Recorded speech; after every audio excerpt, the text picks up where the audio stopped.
Welcome everyone to another edition of the Comic Review. My name is Eric, and today we're going to go take a look at the mean streets of Gotham City as we review another one of the Rebirth #1 specials that came out during the first week on June 1st. So just sit back and relax. We're going to take a look today at Batman Rebirth #1.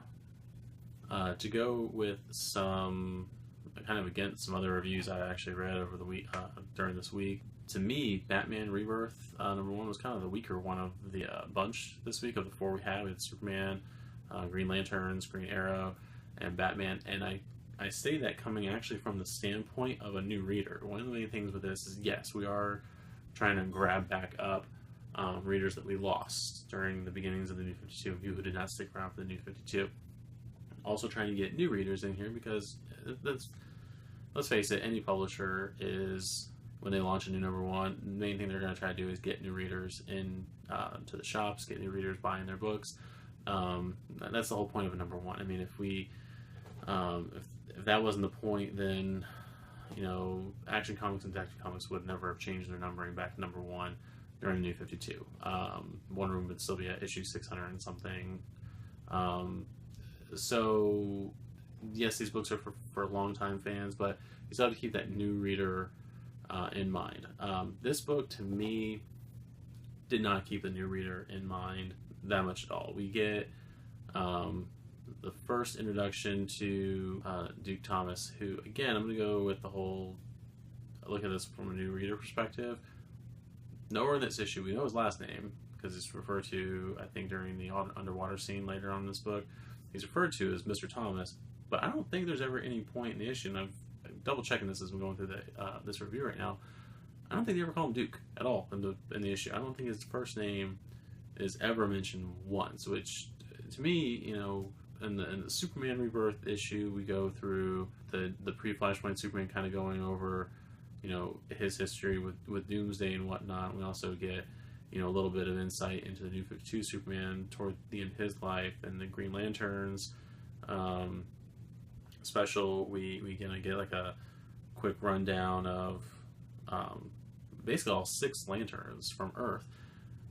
This one, it's like, oh, here's Duke. He's here at the mansion. He's just here for the job, and you kind of get no other indication of who this person is. You just this kid that shows up on Bruce Wayne's door one day, and you don't really get any explanation as to why. I mean, especially if you're not reading the books, if you weren't reading the last year or so, or a couple years of the New 52 Batman, you're kind of lost in this. I believe he was first introduced during the 0 Year storyline as a young kid, because it does take place a couple years before the start of the New 52, at least 6 years or so before Batman Detective Comics #1. He's then also introduced again during the Futures End one-shot of either Batman or Detective Comics, where he is a future Robin.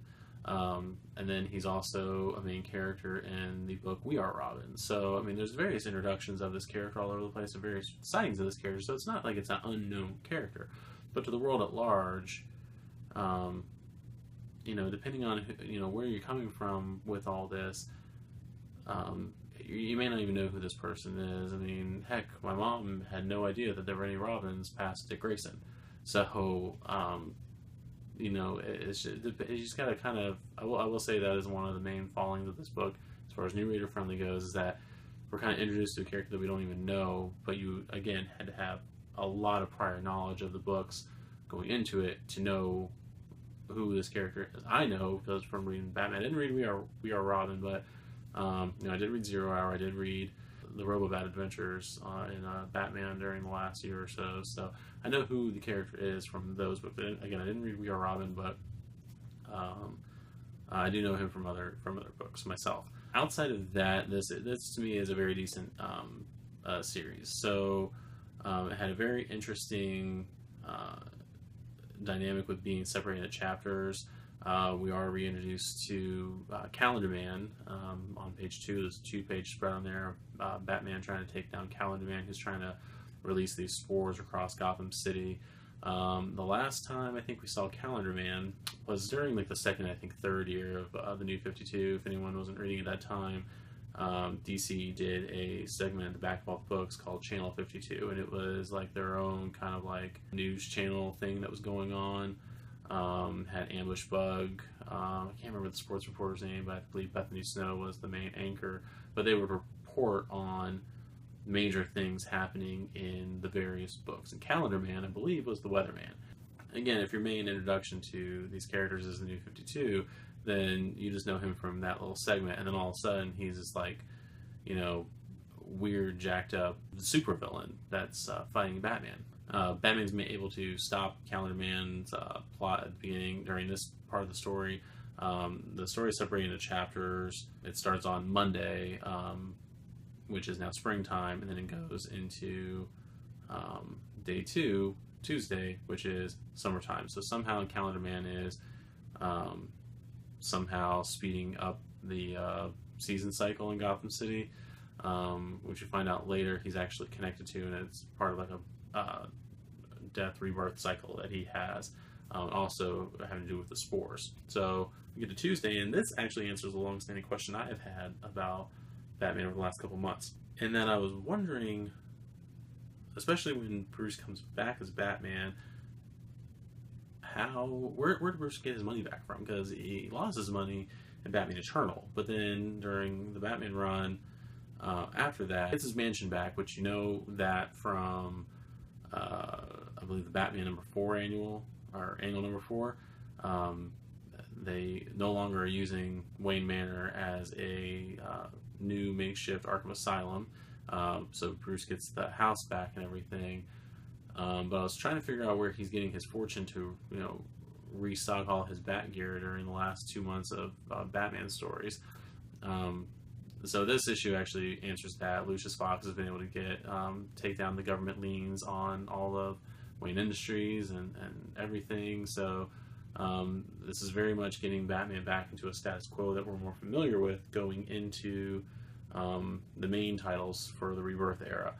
So that's covered in this book. Then we get into what's Wednesday, so now we're in fall. We're still hanging out. Bruce and Duke are now hanging out in the Batcave, going over Calendar Man's now seeming immortality of death and resurrection, and going over his plan. We also find out that Bruce is not recruiting him to be the new Robin. Damian is still Robin, going into the Super Sons book that's going to be coming out later this year, where he's teaming up with Jonathan Kent, the son of Superman and Lois Lane. So we already have Robin, and actually we're going to have, looking at Detective Comics, we're going to have quite a few of our normal sidekicks back. We're going to have Nightwing in his own book. We're going to have Jason Todd in a new Red Hood and the Outlaws book. Tim Drake is still going to be Red Robin, but dressing as Robin, I guess, in Detective Comics.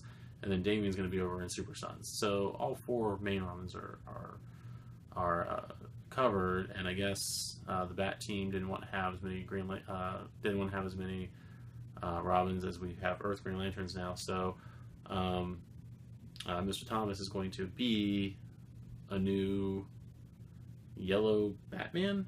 He's given a suit by Bruce that is yellow, shorter ears, has a bat symbol on it. It's yellow and black. Insert black and yellow song content joke here. And they managed to stop Calendar Man's spore machine from going off. It was buried underneath, I guess, Gotham Harbor. Bruce manages to get in there, destroy it. Swimming underwater longer than he should have been. The narration shows that his heart should have collapsed and whatnot. But he's Batman. He can do whatever he wants. Yeah, we get to the end of the issue, and Duke's kind of questioning like the whole birth and resurrection thing with Calendar Man. He comes back a little different every time, so how are we going to combat that? And Bruce coming back with, we have to get better as well to combat, someone else who's coming back better than ever. So, to me, it was a strong issue. It was an ambitious issue. Not ironic, and I've always been a fan of Batman, but it wasn't like my favorite issue from the 4 main ones. I'm not saying it wasn't good. I'd probably give it maybe a 7 out of 10, but it does a good job of trying to set up a new status quo for the main Batman book. There's also a scene in here in this book. I don't know what's going on with Alfred, but for some reason all he does in this issue is feed the bats. I think he's grabbing like avocados or something like that off of a tree and feeding them to the bats in the bat cave, dropping them down in the cave and everything. And my only thought about this whole thing is I cannot remember when Alfred got his hand back. I feel like I saw somewhere where he did. I don't know if it was an issue of Batman. Fortunately, due to relatives staying with me right now, my long and short boxes are buried under luggage right now, so I can't go reference it. But I have no idea where Alfred got his hand back. I don't know if it's a prosthetic hand, if he's going all Luke Skywalker on us, if he somehow got his old hand off of ice. I have no idea. I feel like he got his hand back from somewhere. If you know where he got his hand back, please let me know in the comments, because I would very much like to know where Alfred got his hand back. So let me know about that in the comments, and let me know about your take on this issue as well. Again, I know this issue is probably supposed to be setting up Batman proper, since the references at the end of this issue, it says check out everything in Batman #1, and then All-Star Batman #1, which isn't coming out until August sometime. No mention of Detective Comics, so I guess this issue did not set up Detective at all. I do know that prior reading for Detective would probably be Batman and Robin Eternal, just because I know that Spoiler was in that series, Red Robin, Cassandra Cain. I know that Batman and Batwoman are going to be training all those young heroes in Detective Comics. So if you need some prior reading for that series, I would definitely recommend Batman and Robin Eternal. And if you're wanting to know more about the characters in this series, I would probably recommend We Are Robin, that whole series that came out of, I believe it came out of Convergence. 0 Years, some of the first introductions of this new yellow and black Bat character. So yeah, I would go with those books. And let me know if you guys enjoyed the issue. Let me know in the comments. Let me know what you thought. Again, let me know where Alfred got his hand back. And yeah, let me know what you're looking forward to in the Bat titles coming out. We've got a lot of the Bat titles have a lot of things coming out. I mentioned a few a minute ago. I know Batgirl's got 2 books between her solo book and Birds of Prey. I guess you can throw Harley Quinn into that as well. But the Bat family is going to be doing a lot of stuff going into Rebirth. So let me know what books in the Bat Rebirth family you're looking forward to seeing. Yeah, I hope you guys enjoyed the video. And if you guys want to go ahead and like the video and subscribe to the channel, we are trying to put out new review videos and whatnot every week, so be on the lookout for those, and I will see you guys in the next video. Later.